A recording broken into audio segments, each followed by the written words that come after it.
আসিফ, আপনাদের বিধায়ক বলছেন পাকিস্তানের সঙ্গে সেটিং করে এই গোটা বিষয়টা হয়েছে, তার মানে অভিষেক বন্দ্যোপাধ্যায় সেটিং এর অংশ। দেখুন, এটা তো নিজেই ফরেন মিনিস্টার স্বীকার করে নিয়েছেন যে পাকিস্তানকে আমরা ইনফরমেশন দিয়েই অ্যাটাক করেছি। তাহলে একটা বড় প্রশ্ন চিহ্ন পুরো অপোজিশন পার্টিরা এই প্রশ্ন তুলেছে যে আমরা অ্যাটাক করার সময় কেন এই পাকিস্তানকে ইনফরমেশন দিলাম। হয়তো আমাদের আপনিও জানেন আপনি ভুল দিচ্ছেন, আমিও জানি আপনি ভুল দিচ্ছেন। যেটা বিদেশ মন্ত্রী বলেছিলেন সেটা হচ্ছে আমরা অ্যাটাক করে পাকিস্তানকে বলি যে যদি ফার্দার অ্যাটাক হয়। আমি চ্যালেঞ্জ করছি, ওই ভিডিওটা চালান। আপনি আমি জানি, আমি ভিডিওটা আমরাও চালিয়েছি স্যার। আপনি ভুল বলছেন, আপনি ফেক ন্যারেটিভ দিচ্ছেন এবং তাই জন্যই আপনার দলের নেতা অভিষেক বন্দ্যোপাধ্যায় বিভিন্ন দেশে গিয়ে অপারেশন সিঁদুরের প্রশংসা করেছেন, যেটা নিয়ে আপনি প্রশ্ন করছেন। বিজেপিকে আমি বিজেপিকে প্লিজ করছি না, আপনি বিজেপিকে প্লিজ করার জন্য অভিষেক ব্যানার্জিও কি বিজেপিকে প্লিজ করতে গেছিল? সেটা এই জায়গাটা আসলে সমস্যাটা এই জায়গাটা অভিষেক দেশের বিরুদ্ধে কথা বলছে এরা। এখানে বিজেপি কোথায় দাদা? এখানে বিজেপি কোথায়? এই লড়াইটা লড়েছে আমাদের আর্মি, আমরা কেন্দ্র সরকারে রয়েছি, আমরা নিজেরা কখনো এরকম ভাবে বলিনি। কোথায় বিজেপি দেখছেন আপনি? আপনি একটা ফেক ন্যারেটিভ দিচ্ছেন। যাই হোক, তৌসিফ শেষ করুন। অভিষেক বন্দ্যোপাধ্যায় যদি এই ন্যারেটিভে বিশ্বাস করতেন তাহলে উনি যেতেন না। ন্যারেটিভ তো বিজেপি, আপনার নেতা অভিষেক ব্যানার্জি। আরে আপনি তো রিপাবলিক চ্যানেল, আপনি তো ফেক ন্যারেটিভ দিচ্ছেন। আপনার নেতা অভিষেক ব্যানার্জি তাহলে ফেক ন্যারেটিভ দিয়েছেন দেশে দেশে গিয়ে। আপনি তো টাকা নিচ্ছেন, আপনি তো অপারেশন সিন্দুর যদি সেটিং হয় তাহলে অভিষেক ব্যানার্জি তো সবার আগে সেটিং করেছেন। কি পেয়েছেন উনি সেটিং করে? না, তাহলে সবচেয়ে বড় সেটিং তো এবিটিআর টিএমসির মধ্যে বলতে হয়। সবচেয়ে বড় সেটিং তো আনসারুল্লাহ বাংলা টিম আর তৃণমূলের মধ্যে নয় তো। আপনার যুক্তি দিয়ে বলছি আমি, শুনুন তৌসিফ ভাই, আপনার যুক্তি দিয়ে জসিমউদ্দিন রহমানি কি করে এটা ভিডিও বার্তায় বলেন যে মুখ্যমন্ত্রী মমতা বন্দ্যোপাধ্যায় পশ্চিমবঙ্গকে ভারত থেকে আলাদা করতে পারবেন?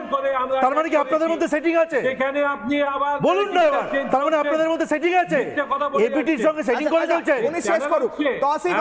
তৌসিফ আমার কোশ্চেন আমি 30 সেকেন্ড আনইন্টারাপ্টেড দেব।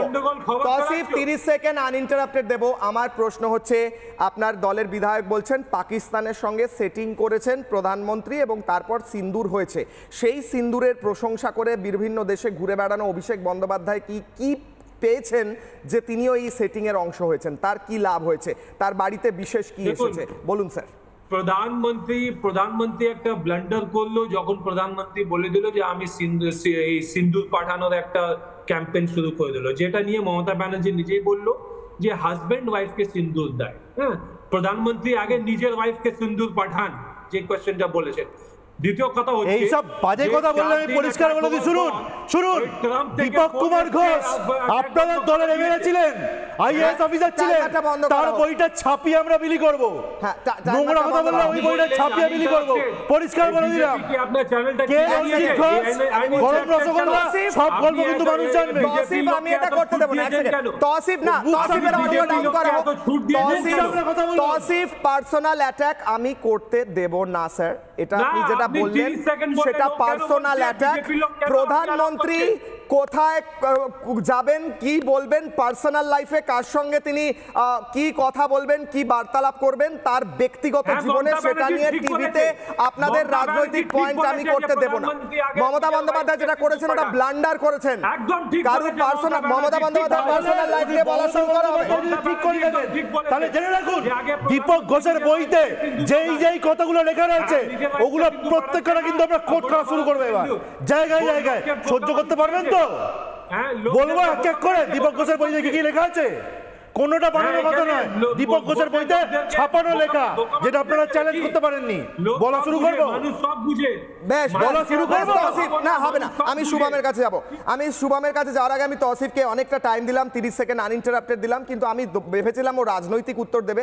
কিন্তু কারুর পার্সোনাল লাইফ, কারুর পারিবারিক জীবন, সে কি সিদ্ধান্ত নিচ্ছে, তার সঙ্গে তার অন্য কারুর ব্যক্তির কি সিদ্ধান্ত তার পরিবারের, সেটা নিয়ে টিভিতে আলোচনা হবে না। আমি মমতা বন্দ্যোপাধ্যায়কে নিয়েও করতে দেবো না, প্রধানমন্ত্রী নরেন্দ্র মোদীকে নিয়েও করতে দেবো না। না স্যার, উনি করছেন, আমি আপনার কথা বলছি না, আমি আপনাকে বলছি না স্যার। আপনি তো কোর্ট করতে পারতেন স্যার, আপনি তো করলেন না। আমি তাও করলাম না। এটাই হচ্ছে, এটা খুব নোংরামি। প্রধানমন্ত্রীর কেন মাথায় সিঁদুর দিয়ে, ছি ছি ছি, এটা খুব নোংরামি, এটা হবে না স্যার।